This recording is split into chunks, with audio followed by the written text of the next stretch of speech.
Donc j'ai comme le sentiment que, et bon, il y a un éminent mathématicien qui disait que étudier les mathématiques, c'est réduit à étudier les groupes. Hein.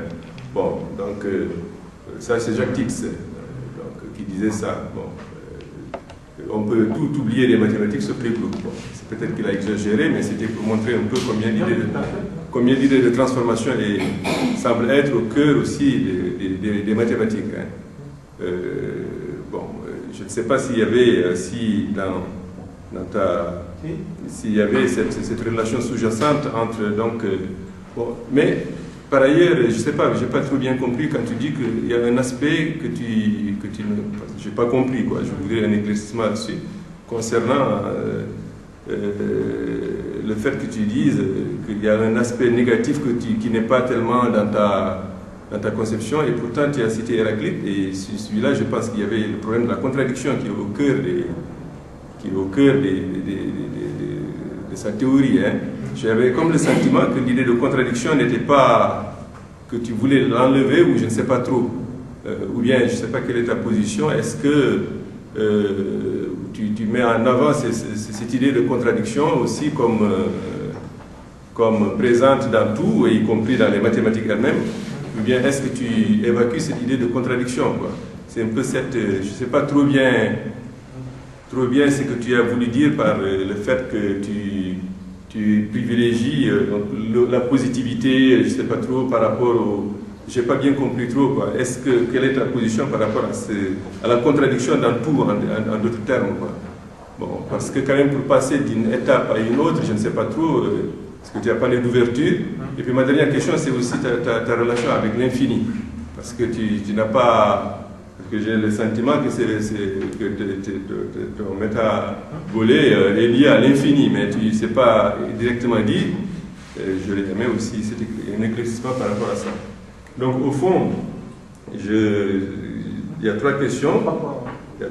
C'est la relation avec cette notion de groupe, en fait, où tu te situes par rapport à ça, parce qu'on est en philosophie, je suppose quand même que ta philosophie s'applique aux mathématiques, à tout ça, à toutes les autres sciences. Et par ailleurs, donc l'idée de contradiction aussi, parce que tu ne l'as pas émise, hein, comme telle, et l'idée d'infini. Donc voilà, ce n'est pas question par rapport à ce concept de métavore, que tu dis être presque, tu refuses la notion de concept, mais tu préfères ça. Mais pourtant, tu dis quand même qu'il y a comme s'il y avait une articulation de concepts autour de ça. C'est comme, je ne sais pas si... Hein, bon, je ne sais pas trop aussi par rapport à... Voilà mes questions, je ne sais pas si c'est clair. Si, tout à fait. Je vais répondre aux 3 points. Donc, je vais d'abord répondre sur les groupes. Effectivement,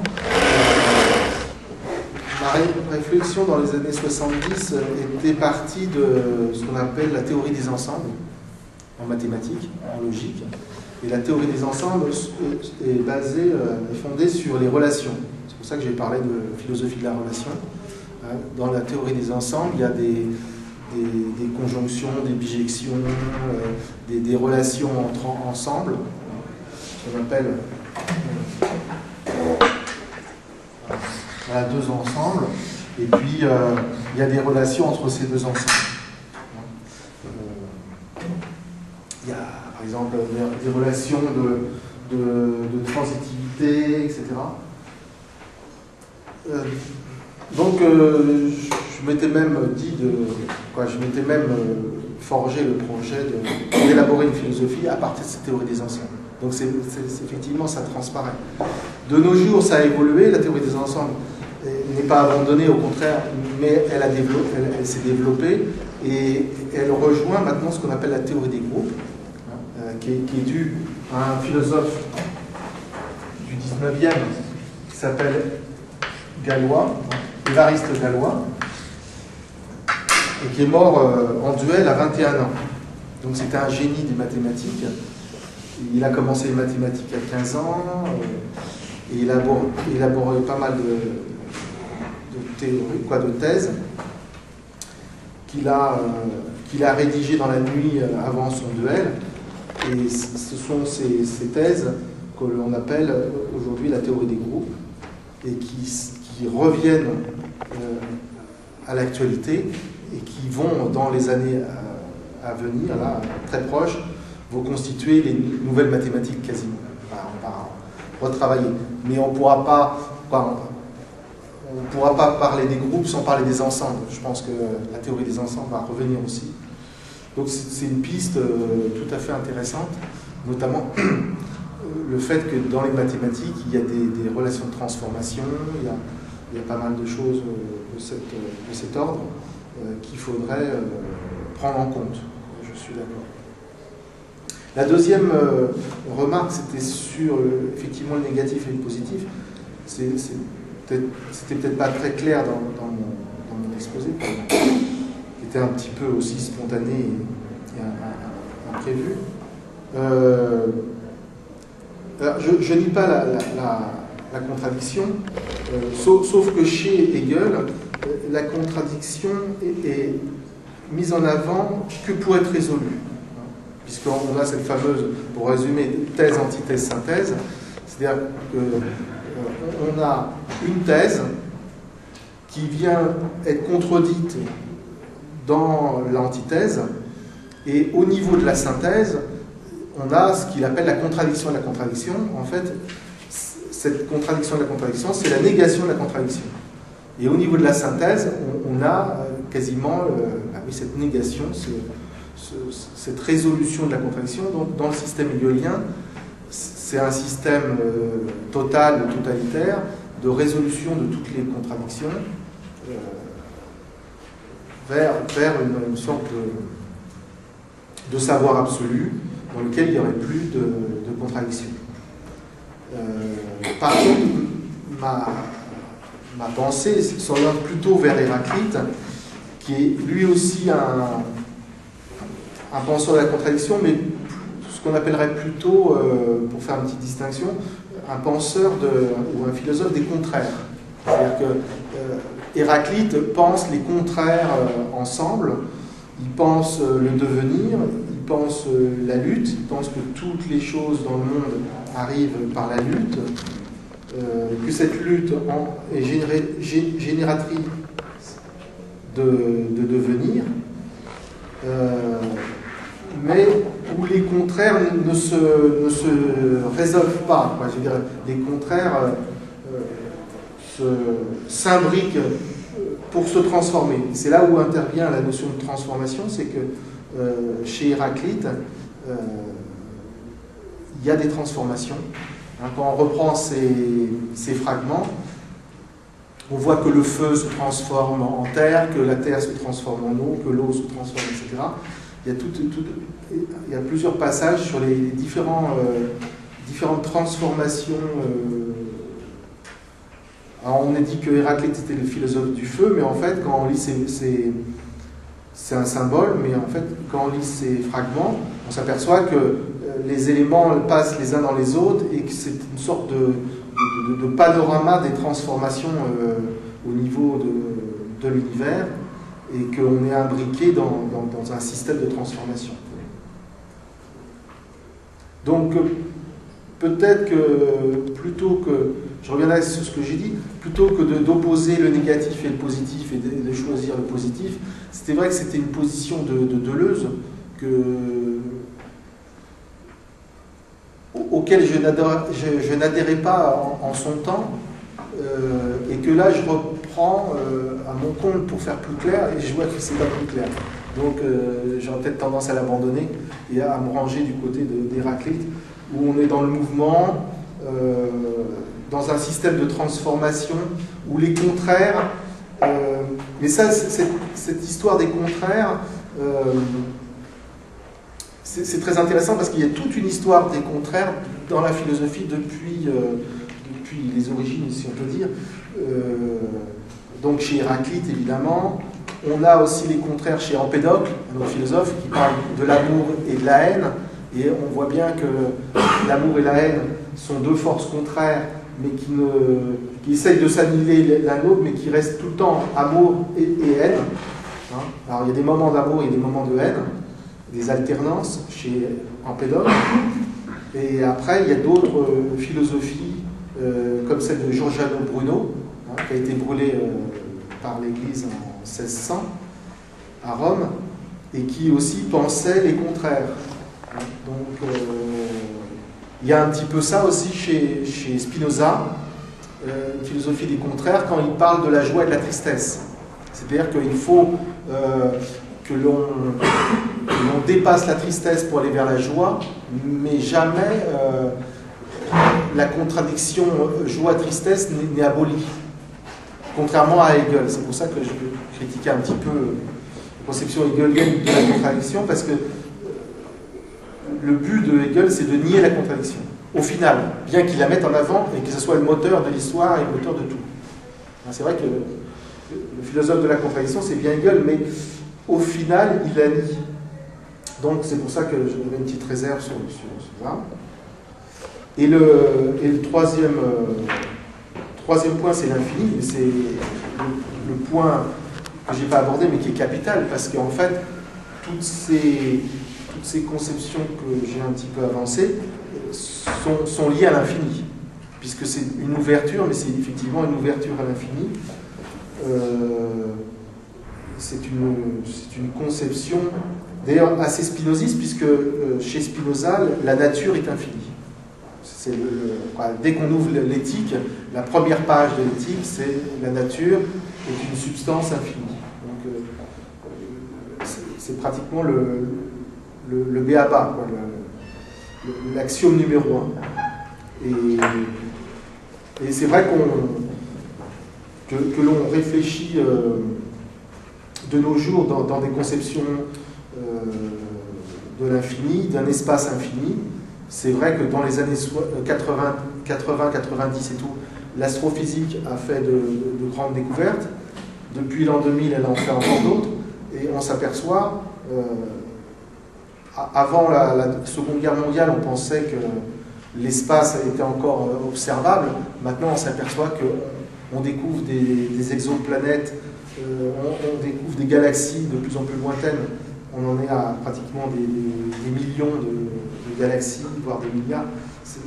Là, on dépasse même l'entendement. C'est-à-dire que la réalité infinie dépasse notre capacité même à penser l'infini. Et donc, il y aurait aussi, par rapport à cette notion d'infini, puisque tu t'intéresses aux mathématiques, il y aurait un autre mathématicien qui s'appelle Cantor, qui a travaillé sur les infinis, et lui, il a parlé de transfini. Donc on serait... D'ailleurs, il parle d'ensemble transfini. Donc on est vraiment dans les notions de groupe, les notions d'ensemble, les notions de transfini. Avec tous ces mathématiciens, c'est vrai qu'il faudrait faire un parallèle et utiliser les mathématiques à bon escient et travailler ça. C'est vrai que les mathématiques sont très riches, mais par éducation, par tradition, la philosophie ne s'en occupe pas. Donc il y a quelques philosophes comme Descartes d'ailleurs qui faisaient des mathématiques, Leibniz aussi, mais il est dans la tradition de peu s'en occuper. C'est-à-dire qu'on depuis le XXe siècle, on a basculé dans des philosophes plutôt littéraires. Que ce soit Bergson, que ce soit Sartre, qui était écrivain, romancier lui-même. Voilà, mais Deleuze fait des références aux mathématiciens. François Châtelet lui-même était très au courant de ce qui se faisait en mathématiques et en sciences. Donc, justement, et en plus, c'est par rapport à la position de la philosophie après la Seconde Guerre mondiale, dans la question de l'éclatement de la philosophie comme discipline, par rapport à l'ouverture de la philosophie même comme mode de pensée, voilà, je crois que les philosophes de l'après-Seconde Guerre mondiale, pour aller vite... Oui, mais justement, voilà, c'est pour ça que jusqu'à Sartre, là quand je parlais des philosophes littéraires, je parlais jusqu'à Sartre, et effectivement, à partir de Deleuze, il y a une prise en compte des mathématiques, d'autres champs, voilà, le fait que ce soit ouvert, le fait que... C'est ce que disait René Scherrer hier, quand il disait qu'en fait, l'aventure de Vincennes, ça a été l'aventure de l'ouverture au dehors. Le dehors est rentré dans la pensée. Mais qui est initié par ça. Cette ouverture au dehors est initiée par ça. Quand Sartre écrit des pièces de théâtre, ou quand Sartre, je veux dire, l'ouverture, elle est déjà chez Sartre. Elle est déjà dans l'existentialisme. Oui. Non, mais c'est vrai que mais on a tous bu le biberon de Sartre, y compris Deleuze, qui cite beaucoup dans la logique du sens. Je dis ça surtout par rapport à René, qui a fait un entretien qui s'appelle Après tout, et où je trouve que l'entretien que fait René avec Geoffroy de la Galerie, justement, repose ça de manière très claire. Donc cette question de l'ouverture qui est déjà présente avec Sartre, quoi. Ouais, non, mais Félix Guattari le reconnaissait aussi. Dans un petit livre qui s'appelle, il disait Sartre, ça a été pour moi le grand initiateur, etc. Oui. Mais il était limité par sa conception cartésienne des choses, du cogito notamment. Il était limité par plein de trucs, bien qu'il soit à l'origine, et que tous les philosophes que l'on connaît, nous, à Vincennes et tout ça, aient eu un rapport plus ou moins proche ou loin avec Sartre. Et même si, par exemple, René n'était pas très proche de la pensée de Sartre, il l'a été à travers Husserl, puisque Sartre, c'est quand même le grand le grand vulgarisateur de Husserl en France. Pardon ? Vulgarisateur. Oui, vulgarisateur. Et donc, il a diffusé la pensée de Husserl et la phénoménologie, donc voilà. Et Jean-François Lyotard a fait un petit que sais-je sur la phénoménologie. Donc, c'est vrai que c'est un petit peu l'origine de tout ça. Je commence par la fin. Justement, je pense qu'il y a une grande différence entre Sartre et René Scherrer, parce que René Scherrer n'est pas un vulgarisateur de Sartre, mais un spécialiste extrêmement fin. Et ça, c'est la première chose qui n'a pas grand-chose à voir avec ton bel exposé. Et j'ai aussi quelques questions de compréhension. La première, ce serait le rapport entre la métabole, le métabole et la conscience et l'intention. Est-ce que le métabole arrive, est-ce que c'est l'ordre de l'événement, est-ce qu'il arrive, ou est-ce qu'il y a une subjectivité qui le crée, est-ce qu'il est intentionnel ou pas, est-ce qu'il est traversé, est-ce qu'il peut être une production inconsciente ou semi-consciente, on ne va pas maintenant se braquer sur le vocabulaire, non, mais est-ce qu'il est situé dans l'intention, dans l'intentionnel ou pas? Ça, c'est ma première question. La deuxième question, ce serait hors métabole, et là, j'avais pas bien compris ou pas bien écouté, le rapport, tu parles d'histoire de la philosophie et de ce qui est hors métabole, c'est-à-dire peut-être préciser exactement ce qui serait hors métabole sur cette base de l'intentionnalité, de l'intention plutôt, et de l'inconscient et de la conscience. Et puis la troisième fois, mais on se connaît depuis tellement longtemps, j'imagine que je te repose la question, et qu'est-ce qui serait donc si négatif dans la déconstruction de l'idée? Qu'est-ce qui serait négatif? Qu'est-ce qui serait négatif dans la déconstruction de Derrida? Derrida que je considère comme extrêmement positif, tu le sais bien, mais ce sont mes trois critiques. Disons que le problème du métabole, pour faire schématique, c'est juste une question d'ouverture par rapport au fait que le concept est fermé en lui-même et est restrictif. Le concept hegelien. Oui. Parce que hegelien. Oui, c'est la définition du concept. Voilà, par rapport au concept hegelien. Donc, mais moi, j'entrevois le métabole plutôt comme un nœud de découverte, comme une sorte de réunion de découverte, comme une connexion entre plusieurs idées, plutôt que comme une intentionnalité. C'est l'ordre de l'événement. Oui, on peut dire ça comme ça. C'est pas mon langage, j'utilise jamais ce mot-là. D'accord, mais on pourrait. Oui. Non, mais j'accepte, mais simplement je l'utilise pas parce que j'en connais pas la signification. Non, alors disons simplement, ça arrive. C'est pas moi qui le produis consciemment, mais ça arrive. Ça pourrait se dire comme ça. Mais oui, c'est de l'ordre de la découverte, c'est de l'ordre de l'invention, c'est de l'ordre de la création ou de la créativité. Parce que René dit que les idées sont dans l'air et pas dans la tête. Je vois un lien immédiat. Donc c'est pas une production cérébrale Voilà. De l'ordre de la conscience. Voilà, c'est pas... La positivité, je ne sais pas trop par rapport au... Je n'ai pas bien compris trop, quoi. Quelle est ta position par rapport à la contradiction dans tout, en d'autres termes, quoi. Bon, parce que quand même pour passer d'une étape à une autre, je ne sais pas trop, parce que tu as parlé d'ouverture. Et puis ma dernière question, c'est aussi ta relation avec l'infini. Parce que tu n'as pas... Parce que j'ai le sentiment que je ne sais pas quelle est ta position. Est-ce que tu mets en avant cette idée de contradiction aussi comme présente dans tout, y compris dans les mathématiques elles-mêmes, ou bien est-ce que tu évacues cette idée de contradiction, quoi? C'est un peu cette... je ne sais pas trop bien ce que tu as voulu dire par le fait que tu privilégies... donc j'ai comme le sentiment que... Et bon, il y a un éminent mathématicien qui disait que étudier les mathématiques, c'est réduit à étudier les groupes. Hein. Bon, donc ça c'est Jacques Tix qui disait ça. Bon, on peut tout oublier les mathématiques sauf les groupes. Bon, c'est peut-être qu'il a exagéré, mais c'était pour montrer un peu combien d'idées de transformation et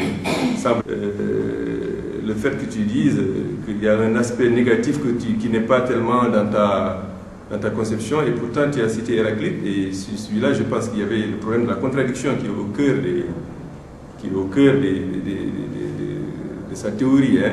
J'avais comme le sentiment que l'idée de contradiction n'était pas que tu voulais l'enlever, ou je ne sais pas trop, ou bien être au cœur aussi des mathématiques. Hein. Bon, je ne sais pas s'il y avait, s'il y avait cette relation sous-jacente entre, donc, bon, mais par ailleurs, je ne sais pas, je n'ai pas trop bien compris quand tu dis qu'il y a un aspect que tu n'as pas compris, quoi. Je voudrais un éclaircissement là-dessus, concernant